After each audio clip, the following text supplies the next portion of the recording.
Dando continuidade à nossa série de sermões que expressa que Jesus Cristo tem todo o poder, leiamos agora o texto do Evangelho de Mateus, capítulo 9, versículos de 14 a 17, que diz assim: Vieram depois os discípulos de João e lhe perguntaram: Por que jejuamos nós e os fariseus muitas vezes e teus discípulos não jejuam?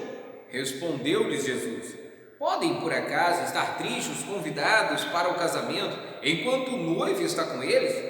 Dias, contudo, virão em que lhes será tirado o noivo, e nesses dias hão de jejuar. Ninguém põe remendo de pano novo em veste velha, porque o remendo tira a parte da veste e fica maior a rotura. Nem se põe vinho novo em odres velhos, do contrário, rompem-se os odres, derrama-se o vinho e os odres se perdem, mas põe-se vinho novo em odres novos e ambos se conservam. Eu gostaria que você imaginasse o cenário em que um homem estivesse preso por 40 anos, a maior parte da sua vida encarcerado. Ele sequer se lembra de como era a vida quando era livre. Imagine que ele ouve a notícia de que está livre. Ele chega a notícia de que agora ele não precisa mais ficar encarcerado. Eu pergunto para você, este homem deve se alegrar ou deve se entristecer? Parece uma pergunta meio óbvia, todavia, imagine só o que ele deve pensar. Será que ele sabe viver lá fora? Será que ele vai conseguir conviver fora da prisão? Ou outras perguntas, como por exemplo, e as crianças na África? Como ficam essas crianças sofrendo lá e ele se alegrando com a sua libertação? Ou ainda, com tantas pessoas morrendo neste mundo injusto e ele feliz porque vai sair da prisão? Não, talvez alguns vão dizer, ele deveria ficar triste. Mas eu quero te dizer, não, é claro que ele tem que se alegrar. Lembre-se, nos textos que nós falamos anteriormente, Jesus Cristo deu liberdade do perdão de pecados a um paralítico, mas os escribas não gostaram disso. Jesus chamou um publicano para a liberdade, mas os fariseus não gostaram disso. Jesus estava festejando a liberdade de outros publicanos, mas os discípulos de João Batista não gostaram disso. Observe, dá a ideia de que dar liberdade aos homens trouxe mais problema do que solução, trouxe mais tristeza do que alegria. O que Jesus deve fazer numa situação dessa? Olha, Jesus é o verdadeiro libertador e ele tem poder para transformar. Então o tempo agora é de se alegrar. Jesus veio para trazer alegria e alegria verdadeira. Por isso, Mateus escreve essa história para dizer que você deve se alegrar com o noivo. Isso mesmo, alegre-se com o noivo.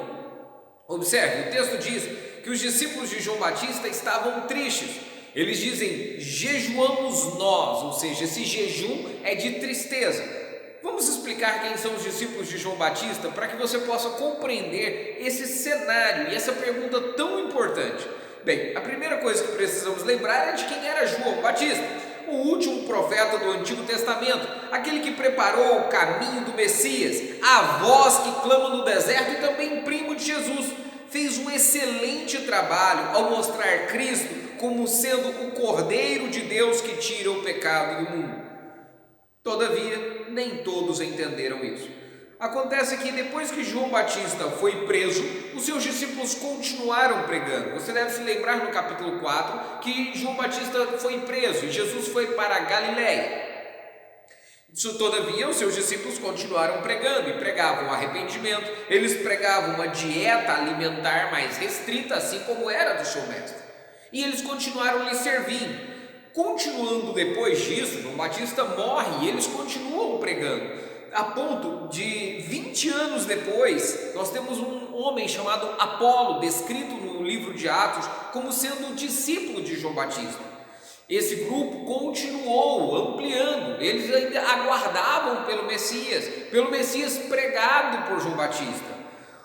Tanto que esta acabou tornando-se uma seita. Esses seguidores de João Batista acabaram se tornando uma seita, seguidores dele. E por conta disso, Mateus, que pregava, que pastoreava uma igreja que ficava na região da Palestina, certamente tinha alguns desses discípulos que frequentavam sua igreja, ou que pelo menos estavam nas redondezas. E era o objetivo de Mateus pregar para os discípulos de João Batista, falar para eles a respeito do verdadeiro mestre. Por isso ele coloca essa história inicialmente aqui, mas também tem muito a nos ensinar. Observe a pergunta que os discípulos de João Batista fizeram a Jesus. Eles perguntaram assim: por que jejuamos nós e os fariseus muitas vezes e os teus discípulos não jejuam? A pergunta parecia ser bem intencionada. Tente lembrar da situação destes homens. Olha, o mestre deles estava preso, estava prestes a ser morto e Jesus estava festejando. Não parece sensato algo desse tipo. Eles não entenderam o que estava acontecendo. Todavia, eles se assemelham com os fariseus e se comparam com os discípulos de Jesus com o objetivo de chegar a Jesus. Eles queriam como que criticar Jesus pela atitude que ele estava tendo. Todavia, tem a favor deles que eles foram direto a Jesus. Lembre, no caso do paralítico, os escribas estiveram conversando entre si. Quando Jesus estava com os pecadores e publicanos, os fariseus conversaram entre si. Mas aqui, os discípulos de João Batista vão ao próprio Jesus. Se você tem alguma dúvida, se você tem algum questionamento, se você tem alguma questão para tratar, fale diretamente com Jesus à luz da sua palavra. É o melhor que tem para solucionar a sua dúvida. E olha só, os discípulos devem se alegrar. É esta a resposta de Jesus à pergunta que eles fizeram. Ele questiona: podem por acaso estar tristes os convidados para o casamento enquanto o noivo está com eles? Ou seja, o momento aqui é de alegria, o momento é de festa, tanto que enquanto o noivo estiver na festa, o momento é de alegria. Lembre, Jesus Cristo está dizendo para eles que ele está presente, o próprio Messias, fazendo grandes demonstrações de poder. Jesus Cristo está entre os homens pregando o Evangelho. Jesus Cristo está entre os homens curando os enfermos. Jesus Cristo está entre os homens libertando os encarcerados. Claro, encarcerados no pecado. Jesus Cristo está trazendo transformações em toda a terra. É um momento de alegria. Jesus está no meio do povo, é o próprio Deus no meio do povo, é o Emanuel, o Deus conosco. Então sim, a Galileia toda estava sendo transformada pelo caminhar de Jesus Cristo. Por onde ele passava, as pessoas com quem ele se encontrava, pessoas eram mudadas e transformadas. A salvação estava sendo anunciada, pessoas estavam se arrependendo. Ora, isso é sim muito motivo de festa, é motivo de muita alegria. Todavia, isso não invalida o sofrimento alheio.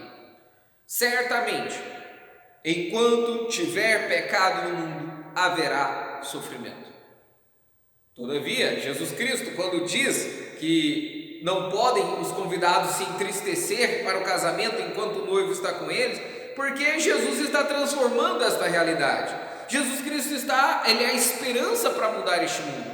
Embora o mundo esteja perdido, a salvação, a esperança não está no próprio homem, senão seria de fato motivo para lamentar. Mas a esperança está em Jesus Cristo, por isso há motivo para se alegrar. Lembre, o próprio João Batista, o mestre desses discípulos, já tinha se considerado como um amigo do noivo, e nas palavras dele ele diz: o amigo que presta serviço ao noivo e que o atende e o ouve, enche-se de alegria quando ouve a voz do noivo. Esta é a minha alegria, que agora se completa. É necessário que ele cresça e eu diminua.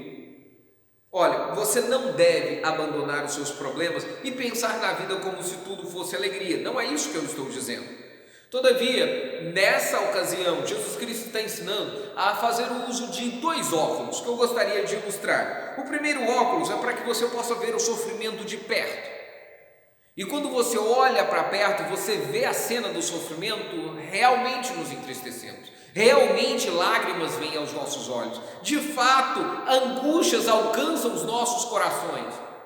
Os nossos pensamentos, as nossas vontades, os sentimentos ficam apavorosos. E o que fazer? Você precisa também de óculos para ver o plano perfeito de Deus em toda a sua história. Ao mesmo tempo em que você olha para o pequeno, você não pode ficar focado apenas naquela situação, naquela ocasião. Olhe para Jesus Cristo, que governa sobre toda a história da humanidade. Olhe com os óculos para ver o todo, para observar tudo o que Ele está fazendo. Não fique focado apenas nos problemas da sua vida. Foque em toda a sua história, de como Deus foi bondoso cuidando de você em toda a sua história. Apesar do pior que está acontecendo, se o noivo estiver presente, então há esperança. E se há esperança, é motivo para se alegrar. Você deve se alegrar. Alegre-se com o noivo. Os discípulos de João Batista estavam tristes. Jesus disse que os discípulos deveriam se alegrar, porque certamente ele também diz que os discípulos irão lamentar. Ele diz: dias virão, contudo, em que lhe será tirado o noivo, e nesses dias hão de jejuar. Certamente haveria momento de luto. A dificuldade viria. Essa expressão será tirado é algo violento, é algo forte, agressivo, e será tirado para longe, violentamente. Nesse dia haveria lamentos, lágrimas, luto e jejum. Nesse dia, Jesus Cristo estava preparando os seus discípulos, porque foi isso que aconteceu. Jesus Cristo foi tirado deles. Jesus morreu numa cruz amarga e cruel. E eu quero te dizer, foi o próprio Deus quem tirou o noivo. Isso fazia parte dos planos de Deus, porque foi Ele mesmo quem fez isso. Nesse momento, na hora em que Jesus Cristo foi para a cruz, a alegria foi tirada. Não havia esperança naqueles corações. Ver o seu mestre na cruz, o Messias prometido, numa cruz, certamente lhes tirou a alegria. Ali sim, perderiam o apetite e o jejum seria natural. Mas tudo isso fazia parte dos planos de Deus. O noivo tinha um plano perfeito. Jesus já estava preparando os seus discípulos para o que iria acontecer. Jesus Cristo, quando fala essa mensagem aos discípulos de João Batista, os seus discípulos também estão ouvindo. E ele está preparando estes homens, dizendo sobre o que iria acontecer futuramente. Jesus sempre soube. Ele veio nascer numa manjedoura porque aguardava uma cruz no final de sua vida. E Jesus, inclusive, disse sobre isso novamente em outras ocasiões, e também na noite em que ele foi traído. Ele disse: em verdade vos digo que chorareis e vos lamentareis, mas o mundo se alegrará. Vós ficareis tristes, mas a vossa tristeza se converterá em alegria. A mulher, quando está para dar à luz, tem tristeza porque a sua hora é chegada, mas depois de nascido o menino já não se lembra da aflição pelo prazer que tem de ter nascido ao mundo um homem. Assim também agora vós tendes tristeza, mas outra vez vos verei, e o vosso coração se alegrará, e a vossa alegria ninguém poderá tirar. Agora a alegria é completa. Jesus ressuscitou, Jesus está no alto dos céus e também está em nosso meio. E se Jesus está em nosso meio, se o noivo está em nosso meio, em qualquer momento você pode experimentar alegria. Em qualquer situação você pode experimentar alegria. Saiba disso. Saiba de como Ele tem o controle sobre todas as coisas. Não foque apenas em um ponto. Não foque apenas no agora. Olhe para o todo. Olhe para a eternidade. Veja como Ele cuida de você, mesmo em meio às dificuldades. Alegre-se com o noivo. Mas também é necessário que você alegre-se com o novo. Isso mesmo, com o novo. Alegre-se com o novo. Alegre-se com roupas novas. Jesus usa uma seguinte expressão: remendo de pano novo em veste velha, fica maior a rotura. Talvez Jesus ainda estivesse naquela festa com os publicanos, e por isso ele descreve o que qualquer costureiro sabe muito bem. A ideia aqui é de pegar uma roupa velha ou usada e fazer um remendo com um tecido novo, um tecido cru. O tecido cru é aquele que, quando passa pela água, ele encolhe, e imagine, ele vai puxar o tecido usado, o tecido velho, e este vai se rasgar, ficando ainda maior o buraco, ou seja, fica maior a rotura. Jesus Cristo não veio remendar a velha religião dos fariseus. O que ele está dizendo para os discípulos de João Batista é que Jesus não veio para fazer igual aos fariseus, ele veio para trazer roupas novas. É assim que a profecia dizia a seu respeito, que ele traria uma coroa em vez de cinzas, óleo de alegria em vez de pranto, veste de louvor em vez de espírito angustiado, a fim de que se chamem carvalhos de justiça, plantados pelo Senhor para a sua glória. A religião da aparência era triste e não piedosa. Deixa eu explicar isso para vocês. Na época de Jesus Cristo, os romanos achavam a religião dos fariseus uma religião triste, porque eles andavam tristes, eles bagunçavam o cabelo, eles usavam algumas maquiagens para aparentar, para disfarçar, como se estivessem mais tristes ainda. Não era uma religião desejável, porque ela não era piedosa. Eles faziam jejuns para comprar o favor de Deus. Se o seu objetivo no seu jejum é comprar o favor de Deus, você está indo no caminho errado. Não se usa jejum como moeda de negociação com aquele que a tudo dá de graça. Os sacrifícios que eles faziam era para mostrar o grande amor que eles tinham. Mas esse amor era algo que, tente imaginar, um marido dando um buquê para a esposa que ele acabou de espancar. Não faz sentido, é hipócrita. Eles desobedeciam a Deus na maior parte dos mandamentos, e em um ou outro que as pessoas tinham dificuldade em obedecer, eles obedeciam e se gabavam disso. Eles jejuavam e se gabavam disso.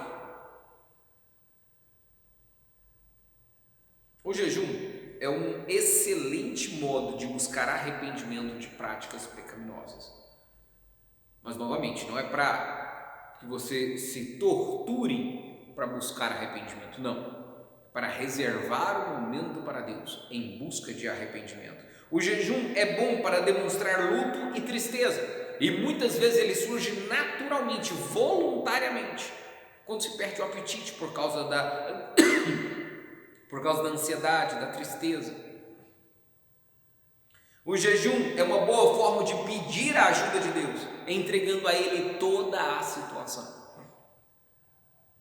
Se em algum momento você estiver angustiado, triste, abatido, e você não tem mais o que fazer, jejue, fale com Deus, apresente a Ele e deposite nas mãos do nosso Deus tudo o que você tem. Deposite o controle de todas as coisas nas mãos dele. Reserve um tempo para ler a Bíblia, para orar. E nesse momento em que estiver jejuando, fale com ele, apresente a sua angústia, implore por misericórdia.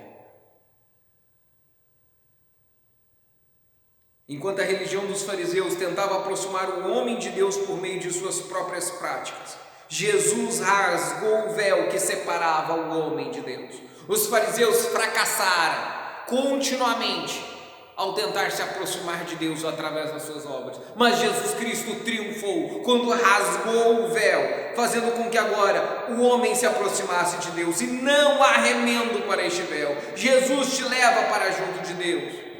Entenda, ou as suas obras te levam a Deus, ou Jesus te leva a Deus. Não dá para somar as duas coisas, elas são incompatíveis. É remendo velho com remendo novo, não dá. Jesus traz vestes novas. Não tente chegar a Deus com suas obras pecaminosas, remendadas de boas obras. Não dá. Não ouse fazer isso.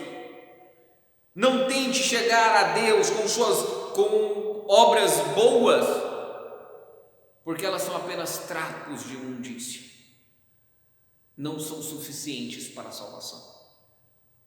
Mas a esperança que nós temos é que se alguém está em Cristo, é nova a criação. As coisas antigas já passaram e eis que surgiram coisas novas. Ele faz tudo novo e de graça.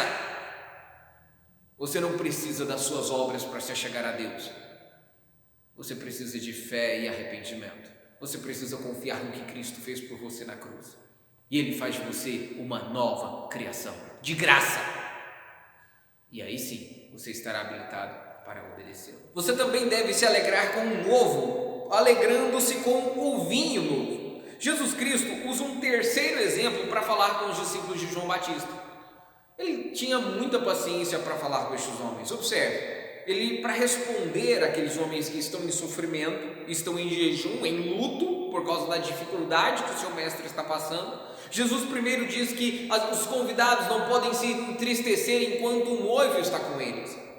Jesus Cristo usa um segundo exemplo, dizendo que não se pode usar um remendo novo numa roupa usada, numa roupa velha.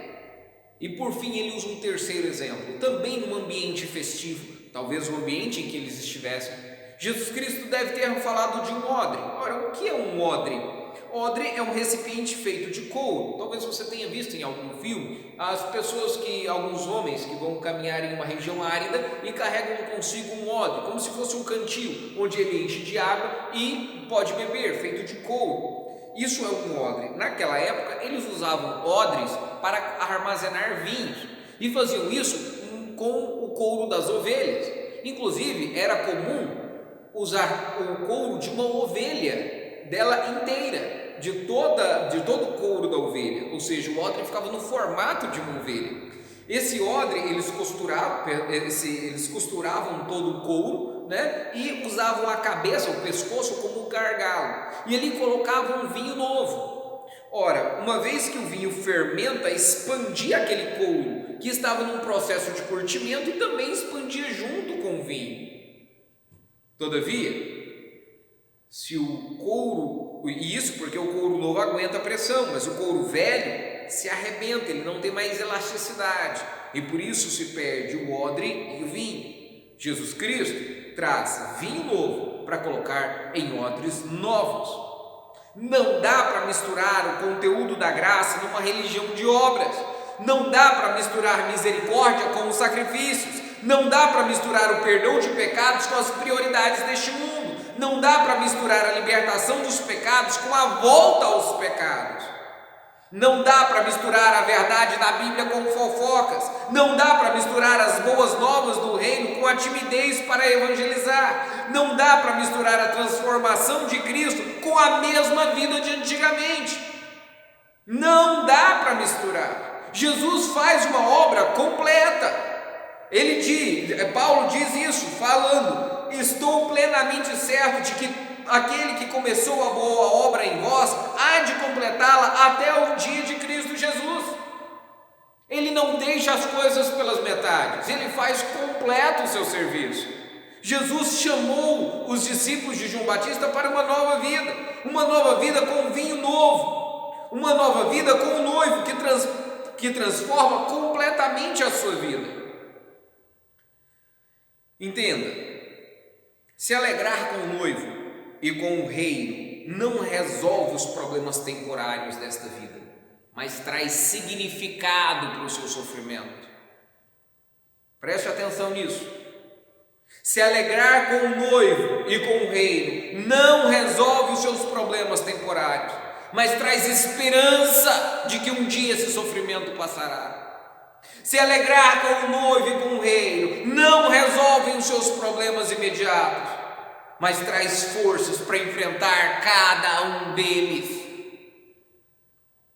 Por isso, abandone o velho homem, abandone o seu pecado e o seu jeito de viver. Jesus tem roupas novas e santas para você. Confie no noivo que morreu numa cruz. Confie no noivo crucificado que ressuscitou e tem vida nova para te dar.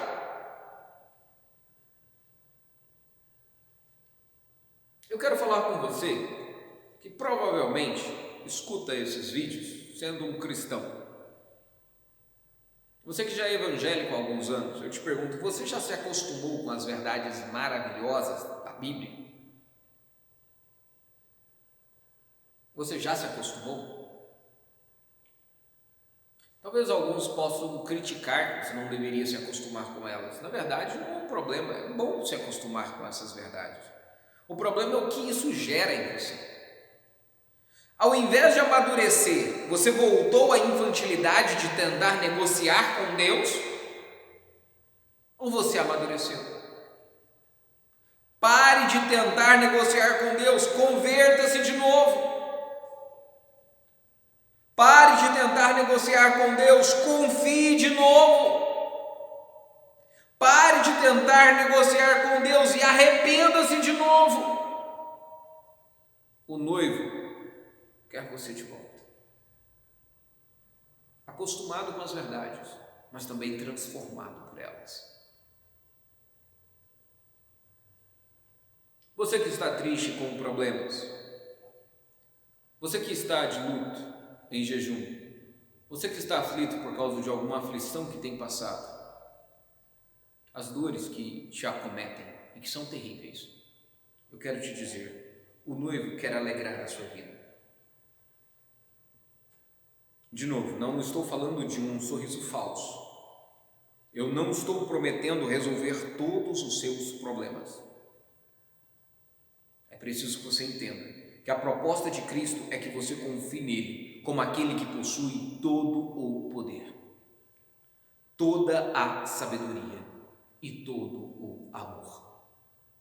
Jesus Cristo é o noivo que cuida muito bem do seu povo. Jesus Cristo é o noivo que se entregou para te santificar com a palavra, para te apresentar de forma gloriosa, sem mácula, nem ruga, nem coisa semelhante, porém santa e sem defeito. Por isso, Ele vai cumprir todo o seu trabalho. O resultado está garantido. Certamente, o meio pode ser doloroso, mas confie no noivo e alegre-se. Ele está no controle.